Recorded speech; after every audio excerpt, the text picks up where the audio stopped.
자, 다음 이슈로 좀 넘어가 보도록 하겠습니다. 주말 동안 시끄러운 일이 또 하나 있었죠. 바로 김기현 국민의힘 의원이 제가 2023년 3월 당대표로 당선된 후 아내가 김건희 여사에게 클러치백 1개를 선물한 사실이 있다면서 신임 여당 대표의 배우자로서 대통령 부인에게 예의적 차원에서 선물한 것이다라고 밝힌 바 있습니다. 이게 클러치백이 바로 민중기 특검이 윤 전 대통령 자택 압수수색에서 나온 로저비비의 클러치백으로 알려졌는데요. 이게 단순한 예의 차원의 선물이냐라는 것을 두고 논란이 커지고 있습니다. 이에 대해서 좀 어떻게 보셨습니까? 특검이 규명을 해야죠. 왜냐하면 이게 대가성이라고 하면은 구체적으로 대가를 받은 사람이 어떤 특혜를 줬다라고 하는 게 규명이 되어야 하지 않겠습니까? 그런데 사실 전당대회라고 하는 것이 당이 주도적으로 하는 것이고 대통령실에서 특히나 대통령실도 아니고 김건희 여사가 개입을 했다라고 하면은 그 인과성에 대한 입증 책임은 특검에게 있기 때문에 아직까지는 혐의가 특정되지 않는다라고 생각을 하고요. 그리고 그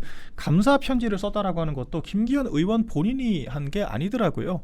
김기현 의원의 배우자가 했다라고 하는 것이고 사전에 공여를 한 것이 아니라 공여가 아니죠. 사후적으로 사실 선물을 준 것이기 때문에 이것만 가지고 혐의를 특정할 수 있겠나 의구심이 듭니다. 다만 지금 계속해서 명품백을 받았다라고 하는 이야기가 나오고 있는데 이 받은 것들 자체는 일부 또 인정한 부분들이 있기 때문에 그에 대해서는 또 이제 법원의 판단을 기다려보는 것이 맞다라고만 생각을 합니다. 네, 특검은 김 의원이 국힘 당대표 선거 당시에 김 여사가 도움을 줬고 또 그 대가로 가방을 전달했을 가능성을 의심하고 있는 것으로 전해졌는데요.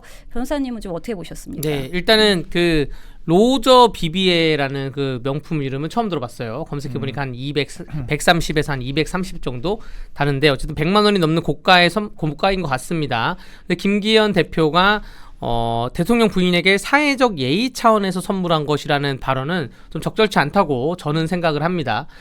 그러면 이 정도의 선물을 안 준 사람은 예의가 없는 것이냐, 좀 그렇게 볼 수도 없는데, 사실 국회의원들이 누군가에게 선물을 주는 게, 주고받는 게 공직선거법상 문제나 김영란 법상 문제 때문에 잘 주고받지를 못하는데, 그나마 좀 준다고 하는 거는 그 지역의 특산물을 좀 주고받거든요. 그 정도의 수준에서 선물이면 이해를 하겠는데, 이거는 선물이라고 저는 사실 보여주진 않을 것 같아요. 그러면 뇌물이냐? 그것도 잘 모르겠는 게 이미 끝나가지고 앞으로 대가성이 없는 문제이기 때문에 이게 전당대회 전에 전당대회를 앞두고 도와달라는 의미로 주거나 받았으면 그러면 대가성이 있는데 전당대회 끝나고 나서 줬기 때문에 이 대가성에 대해서는 뭐 그 박민영 대변인이 말씀하신 것처럼 특검이 밝혀내야 된다고 보여지고요. 2023년 3월 8일 전당대회 때 이 백 문제가 있었고 이때가 아마 7월 달에 이 년도가 리투아니아 명품백 관련 사건이 있을 거예요. 그러니까 이 명품의 논란에 대해서 그 국민의힘이 언제까지 허우적대고 있을 것이냐라는 거에 대한 생각은 좀 반출을 해봐야 된다고 생각을 합니다. 어쨌든 뭔가 김기현 전 대표의 그 부인께서 영부인에게 뭐 개인적으로 굉장히 친분이 원래부터 있는 사이였다 이러면 모르겠는데 그렇지 않은데 명품백을 선물을 했다고 하면 받은 사람도 잘못이고 준 사람도 잘못이라고 저는 생각합니다. 다만 법률적인 적용이 대가성이 있냐 없는지라는 수사를 봐야 될 거라고 생각합니다. 네, 그러니까 이 부분은 좀 사실관계를 중심으로 좀 차분하게 짚어볼 필요가 있을 것 같습니다. 자, 지금 국민의힘에서는 추경호 전 원내대표의 구속 여부를 앞둔 상황이지 않습니까? 당내 분위기 좀 어떤지 좀 짚어주십시오. 일단은 지금 국회 보고 자체가 이번 주 안에 이루어질 것으로 생각이 되고 표결은 아마 넷째 주 정도에 한다라고 지금 전해지고 있거든요.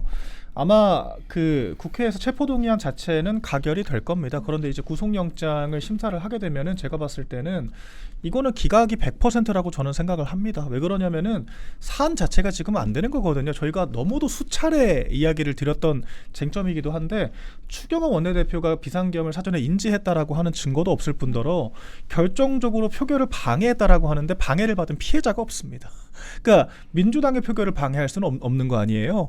국민의힘 의원들이 피해자라고 지금 주장을 하고 있는 건데 실제 국민의힘 의원 당사자들은 107명 전원이 우리는 표결 방해를 받은 적이 없다라고 성명을 냈거든요. 그러니까 피해자조차 특정할 수 없는 이런 사건에 대해서 내란 다른 것도 아니고 주요 임무 종사 혐의를 적용한다라고 하는 건 너무도 무리하다라고 생각을 하고요. 그래서 지금 특검 측이 적어낸 그런 그 구속영장 청구서 자체가 굉장히 너저분합니다. 논리가. 그러니까 어떤 식이냐면은 그 윤석열 대통령의 직권남용을 적극적으로 제지하지 않았다. 그리고 국회의원들에게 이런 표결 자체를 적시에 그 고지하지 않았다 이런 이야기를 지금 하고 있거든요. 그런데 무언가를 하지 않았다라고 하는 것은 자기가 아니라 부자기에 대한 책임을 묻겠다라고 하는 겁니다.